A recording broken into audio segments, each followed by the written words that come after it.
So let's find the mean of a frequency distribution. So a frequency distribution, I'm going to start off with a new document here, and I want to go to a list and spreadsheet. So let's say that I collected a survey and I asked students how many hours a week do they study for the test. And I had answers of 0 and 1 and 2 and 3 and 4 and let's say 5. So here are my hours that the students have studied. These are their answer choices. And then I collected responses for this. And maybe I had on this, I have a certain number of students who answered the question, and they answered in certain categories. So let's say that 2 students responded that they got 0, and 3 students responded 1, 6 students responded 2, 5 students responded 3, 2 students responded 4, and 1 student responded 5. Now, if I wanted to find this mean by hand, I could say, okay, there were 2 zeros, so 0 plus 0, and 3 1s plus 1 plus 1 plus 1, 6 2s plus 6 plus 6 plus 6 plus, or plus 2 plus 2 plus 2 plus 2. So I could go through and I could add up each of these individual numbers, divide by how many there are. But your TI-Nspire makes it really easy to do this. So what I want to do is I want to go to Menu and Statistics and stat calculations. Now, mean, median, all that good stuff, that's in one variable statistics. So I'm going to click on here, and it's going to say number of lists. Now, even though I have 2 things happening here, I've only got 1 variable, so I'm just going to click OK.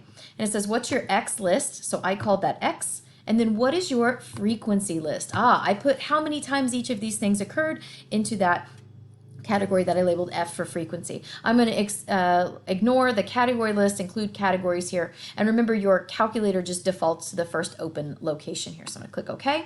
And what I end up here is this variable 2.26, X bar 2.26. That is my mean. Now, if I was just to run this again really quick, okay, statistics, stat calculations. Oh, I did linear regression instead. Let me do that again. Menu, statistics, stat calculations,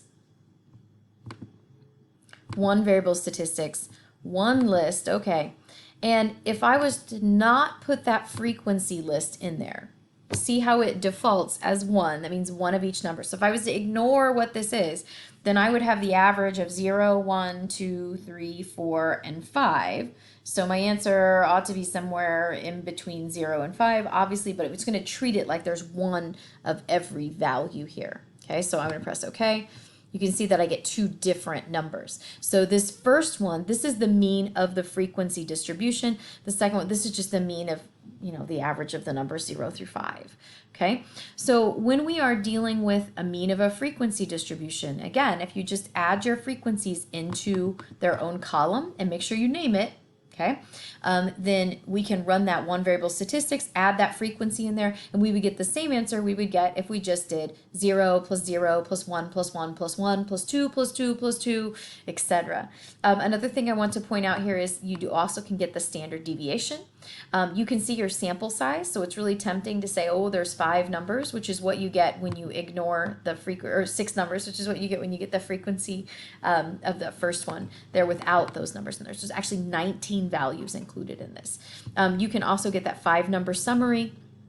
All that is very useful information from that 1 variable statistics for a frequency distribution.